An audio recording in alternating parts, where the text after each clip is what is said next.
News अड्डा 27 live में आपका स्वागत है।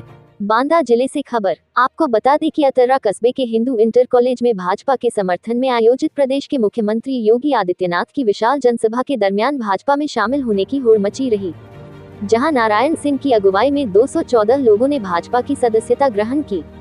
जिला मीडिया प्रभारी आनंद स्वरूप द्विवेदी ने उक्त जानकारी देते हुए बताया कि फूल सिंह, दुष्यंत सिंह, आनंद सिंह, अंकित सिंह, योगेंद्र सिंह, अनूप सिंह जादौन, रामगोपाल सिंह, अजय सिंह, संतोष कुमार गौड़, भानु गौड़, उमेश गौड़, रमेश चंद्र गौड़, अनुराग गौड़, ओमजी गौड़, विनोद गौड़, सोनू पाठक, चंद्रकांत धुरिया, शिव कुमार धुरिया, सुधीर गुप्ता, आकाश अग्रवाल, आशु अग्रवाल, मनोज अग्रवाल, सुधांशु अग्रवाल, माधवशरण अग्रवाल, अमित अग्रवाल, प्रिंस गौड़, अंकुर गौड़, अभिषेक सोनी, लाला बाबू, नवीन निगम, अंशु सोनी, दीपेश सोनी, राजेंद्र शुक्ला, सत्य प्रकाश दीक्षित, संजय सोनी, राकेश गौड़, राम बहादुर सिंह, संजय साहू, अतुल सोनी, शिल्मनी शर्मा, संतोष विश्वकर्मा, बोधन सिंह, राजू पाल, अनुराग तिवारी, पप्पू यादव, राजू सिंह, अनुभव सिंह, गोविंद मिश्रा।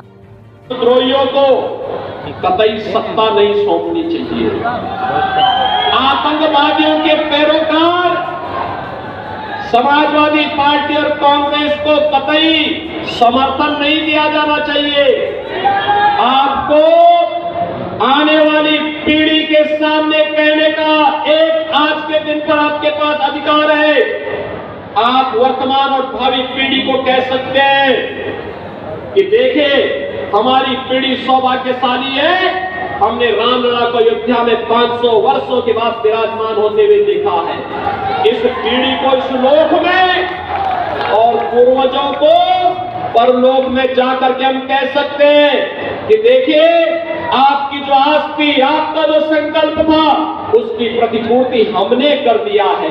बहनों और भाइयों, यह संकल्प और पुण्य जो आपके साथ जुड़ा है, अगर हमारे वोट से गौ हत्या होती है, हमारे वोट के कारण देश की सुरक्षा में आ जाती है, हमारे वोट के कारण अगर देश में जाति और वर्ग संघर्ष की स्थिति पैदा होती है, तो बहनों और भाइयों, आने वाली पीढ़ी कभी हमें माफ नहीं करेगी। और आज तो और नया बुंदेलखंड भी दिखाई देता है। अब तो बुंदेलखंड बदल गया। आप सोचो, ये समाजवादी पार्टी के लोगों ने यहाँ के युवकों के हाथों में तमंचे पकड़वाए थे और हमने यहाँ के नौजवानों के हाथों में टैबलेट पकड़वाने का काम किया है। टैबलेट,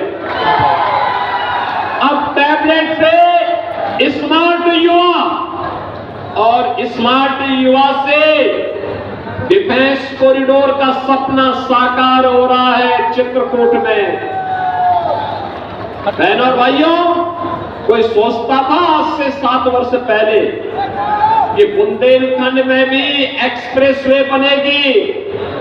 आज एक्सप्रेसवे से जुड़ गया है ना।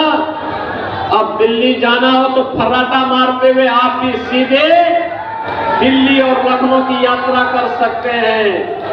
अन्यथा पहले बुंदेलखंड में क्या स्थिति बना के रखी थी इन लोगों ने, यहाँ के संसाधनों को लूटते थे। बुंदेलखंड को, हमारे बुंदेलखंड को, बांदा को, चित्रकूट को बदनाम करते थे और यहाँ के लोगों को प्यासा तड़पने के लिए छोड़ देते थे। आज तो हर घर नल की योजना अपने अंतिम चरण में चल रही है ना। हमने कहा था हर घर नल की योजना से बुंदेलखंड को संतृप्त करेंगे। हमने कहा था बुंदेलखंड में विकास की वह हर योजना लेकर के आएंगे जिससे बुंदेलखंड वंचित था।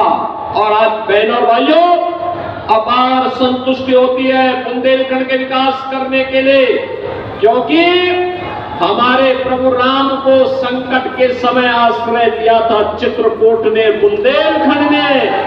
इसलिए उसके प्रति मोदी और योगी कृतज्ञता ज्ञापित करने के लिए विकास करा करके यहाँ के नौजवानों के चेहरे पर, यहाँ के अन्नदाता किसानों के चेहरे पर, यहाँ की माता और बहनों के चेहरे पर खुशहाली लाने के लिए पूरी प्रतिबद्धता के साथ कार्य करना चाहते हैं। बहनों और भाइयों, आज ये नया भारत है। नया भारत एक तरफ दुनिया के अंदर मोदी जी के नेतृत्व में भारत का सम्मान बढ़ा रहा है। दूसरी तरफ सीमाएं भी सुरक्षित हुई है। अब कोई दुश्मन देश भारत के अंदर घुसपैठ नहीं करता है।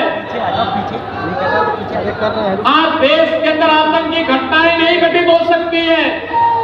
आज आप देख रहे होंगे, पहले आतंकी वारदात कांग्रेस और सपा की सरकार में होता था तो इन लोगों के पास एक ही जवाब होता था। कहते थे, क्या कहते थे? कहते थे आतंकवाद सीमा पार से हम क्या करेंगे। और आज थोड़ा जोर से भी विस्फोट हो जाए ना पटाखे का तो पाकिस्तान सबसे पहले सफाई देता है कि साहब मेरा हाथ नहीं है, क्योंकि से मालूम है ये नया हिंदुस्तान है, ये नया हिंदुस्तान है, छेड़ता नहीं है। लेकिन अगर कोई छेड़ता है तो उसको छोड़ता भी नहीं है।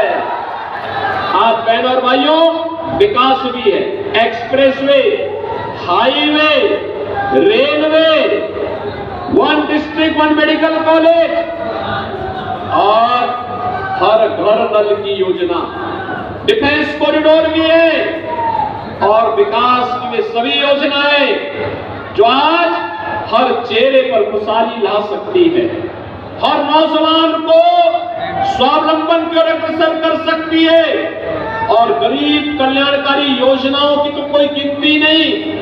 आप सोचो, 80 करोड़ लोग भारत के अंदर फ्री में राशन की सुविधा का लाभ प्राप्त कर रहे हैं। कितने लोग प्राप्त कर रहे हैं? 80 करोड़। और बहनों और भाइयों, पाकिस्तान की आबादी कितनी है? 23 से 24 करोड़। कितनी है? आज का समाचार पत्र पढ़ा आपने? पाकिस्तान में 1 किलो आटा के लिए मारा पीटी हो रही है। कल वहां दंगा हो गया इसी बात को लेके, क्योंकि आटा ही नहीं है देश में।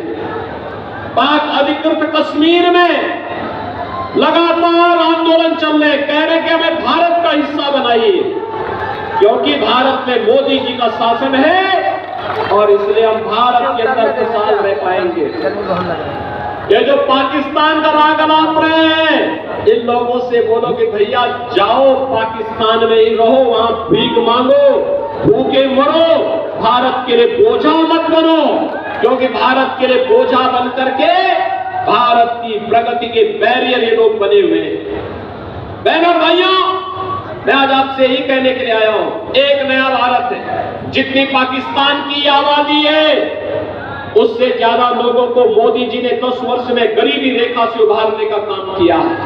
25 करोड़ लोग गरीबी रेखा से उभरे, 60 करोड़ लोग आज देश के अंदर 5 लाख रुपए की स्वास्थ्य बीमा का, आयुष्मान भारत की सुविधा प्राप्त कर रहे हैं। और हमने उत्तर प्रदेश में भी ये भी व्यवस्था की है कि अगर हमारा विधायक, हमारा सांसद, कोई पदाधिकारी या कोई पीड़ित ने कहता है कि साहब मैं बीमार हूं, आयुष्मान का कार्ड नहीं बन पाया है, उपचार कराना है, तो मैं जनधन अकाउंट में उसका सीधा पैसा भेजता हूं, कहता हूं उपचार कराइए, सरकार सारी देखभाल करेगी। बहनों और भाइयों, ये सारी सुविधा हम यूपी में दे रहे हैं।